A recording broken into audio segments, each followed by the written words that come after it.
For this video we're going to take a look at using I2C sensors on a Raspberry Pi, and in this instance we're using the Raspberry Pi 0W, so this is the 32-bit version.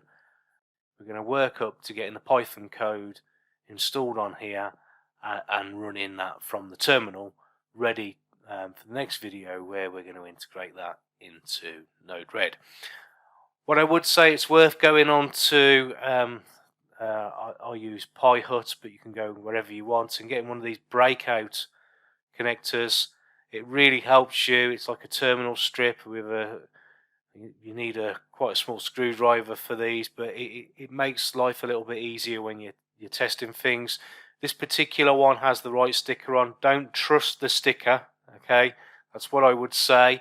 But you can see here 5 volts, 5 volts, and it lines up here. If I was to flip that round, you can see the actual I2C sensors we've got a vibration sensor, that's the ADX sensor here, triaxial vibration sensor, and then we have this light sensor. The actual light sensor is this little bit here, and it uses I2C communication, which is a bit like a bus communication. It's not designed for long distances. It's designed for communicating within a small environment, so this would be your prototype. Here we have some fast connects. You can call them what you want, but that's what I'm calling them, fast connects. And you get standard cable to link these together, and you don't really want to be exceeding the recommended length here and from the recommended length to your Raspberry Pi. So depending on your clock speed, if you're going at 100 kilohertz, you can have a 30 centimeter extension cable. If you're going at the top speed, which is 1 megahertz, you're limited to about 8 centimeters. So just be really careful. Word of warning, just use the smallest you can, the 8 centimeter one, and then work your way up, rather than starting with a longer cable and working your way down because you're having issues. My advice is to start off with one. Don't wire both of these up with this fast connect. You normally get one fast connect when you purchase one of these sensors. It comes with it. You could have quite easily put the fast connect in here, chopped the one end off, soldered some crimps onto the end of the cable, and then push those into this terminal block and run it that way. I did it this way because I had a soldering iron and some cable spare. I use these 4 pins here rather than the 4 pins coming out the fast connect. So let's have a look how I wired it up. The V in, I believe, is for 5 volts. I think there's a 5 volt to 3 volt regulator on here somewhere, I believe. Don't take my word for that, read the manual. I always use the 3 volts because that's what I've got here on my Raspberry Pi. So the 3 volts goes to pin 1, and then we need a ground.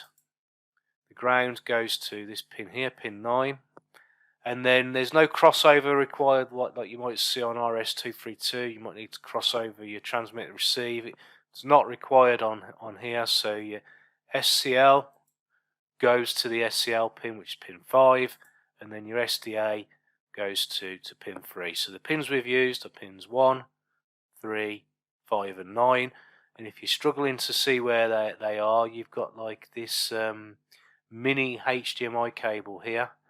This is where the top of the Raspberry Pi is, and you've also got your SD card, and down here you've got your connection for cameras. So it's where the SD card is, where you plug that in. That's where pin 1 is, closest to the SD card. And of course you could ignore this jumper and you could solder them straight in if you want something more permanent. Okay, so there's the pinouts.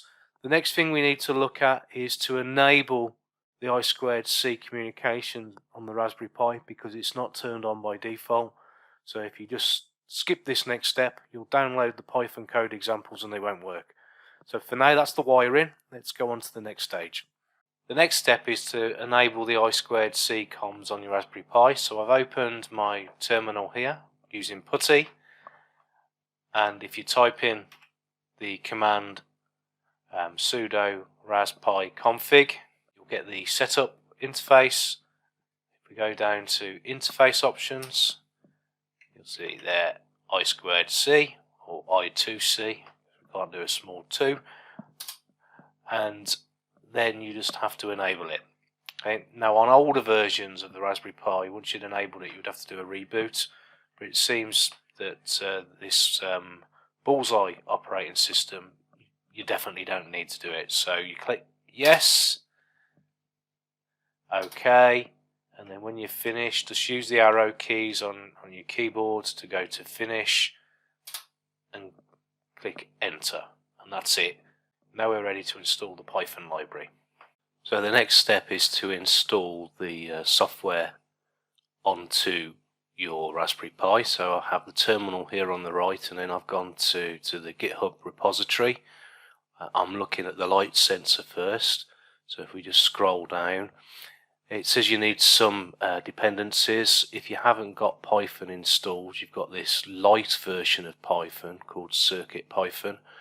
I've got version 3 on my device, so I won't need to install that, but these other two dependencies we'll quickly put on. So if we click on the bus device, and we can see here sudo pip3. Now if you have Python 3 as your default Python, then you don't need 3. So I'll copy this, paste that in.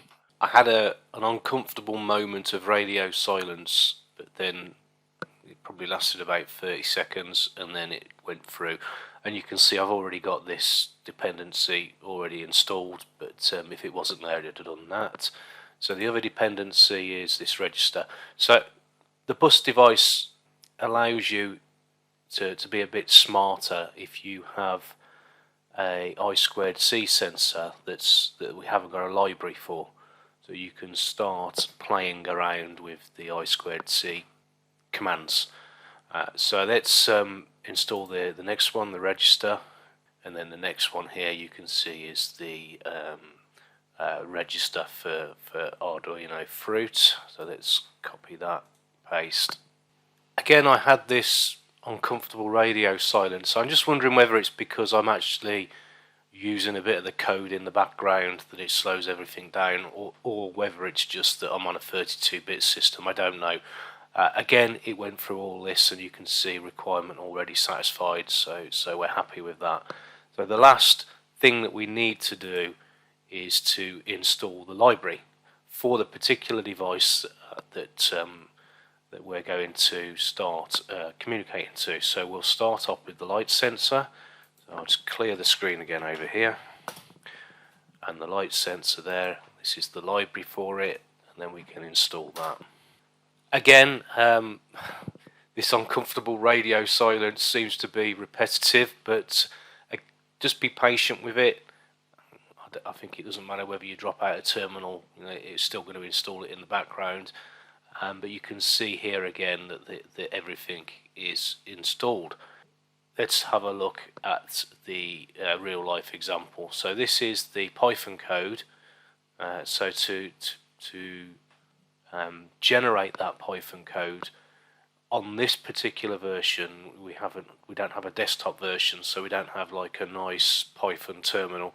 So we have to use your built-in text editor, which is Nano on Raspberry Pi by default. It may be different if you're using different operating systems. So if we go here, we'll just clear the screen. Here you can see the command. This is one I've generated already, but we'll go through this. So we've got sudo nano, which is the text editor. If you use this little wiggly line, it's going to put everything back in your home directory, / and then you give the file a name. Now I'm going to give this, I'm just going to call it test for now, and I'll call it light. So testlight.py. So the .py is really important so we can run this in Python code. Now the first time I hit enter on that, I'm going to have a blank file. And again, it's nice and easy. We copy the code, paste it, and we can see here, let's just have a little look at what it's going to be doing.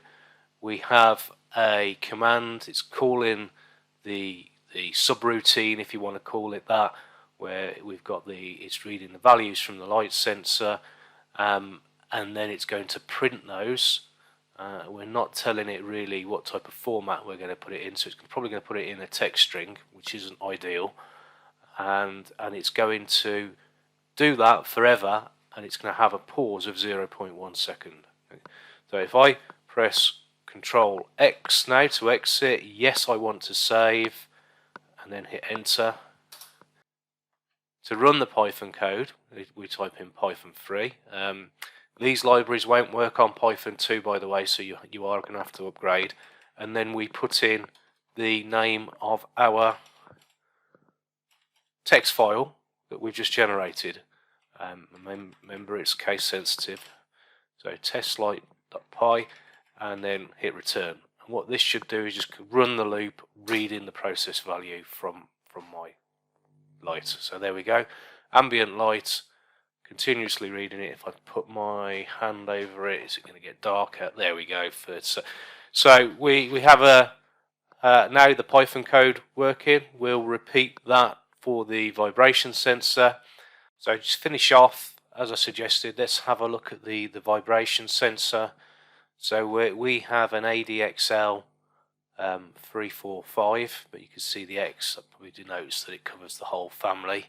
So again, I've gone on to the GitHub repository, so github.com, and you can see here Arduino Fruit, Circuit Python, and then the products that we're looking for. So go there, head in that direction. I will put this information on my blog page, so you'll have all these links, so keep an eye out for that in the notes underneath this video. But for now, I'm not going to go through the install because it's exactly the same as the light sensor and I've already installed it. So you can see here sudo pip3 install, and then you have the driver for the vibration circuit. We will just go through this example of generating the code and then running it in Python again. We have our example here, test light, so I'll call this test accelerometer, abbreviated because I'm lazy. Again, when I hit enter, this is going to be empty because it's the first time I've done it. I'll copy the code and paste. Now the difference here with this one, it's calling the same dependencies.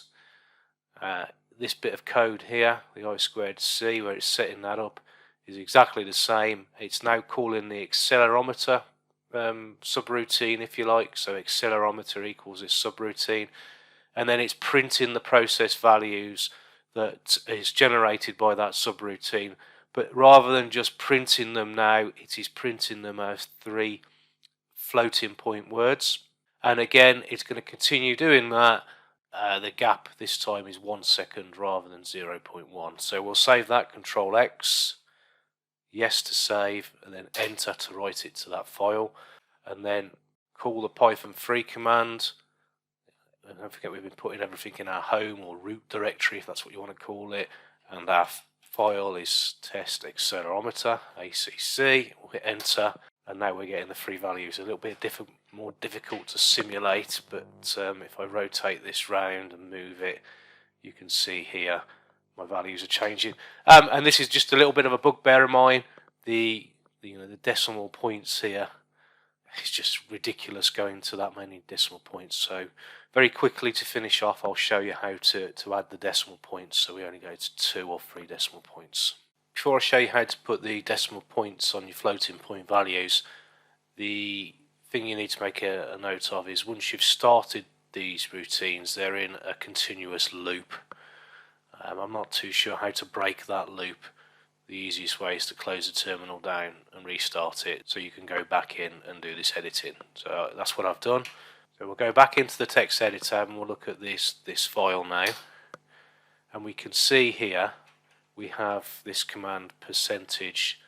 If we want to add a decimal point, it's quite easy. We just put the .3 and that gives us 3 decimal points. Very simple. It is just a little bugbear of mine. Just be careful, because some of these programs go to stupid amount of decimal points.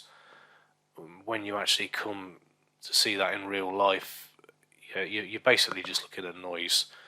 Maybe even 3 decimal points is a little bit much, but for what we're trying to do here, it allows us to see that little bit of movement.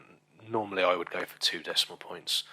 So we've added the decimal points, Control X again, yes to save, and then yes to write it to the same file name.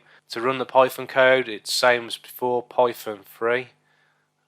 This command to go to your home directory, then the file name. So we'll do this, and now we run it. We should only have 3 decimal points. So much tidier, but also easier to display when you want to start putting this on a dashboard.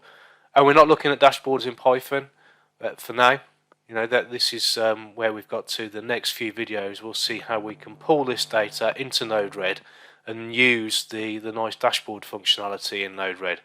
But for now, I hope you found that useful. Don't forget to click on the notification bell and the like button if you like what you've seen. Thanks for listening, and hope to see you again soon.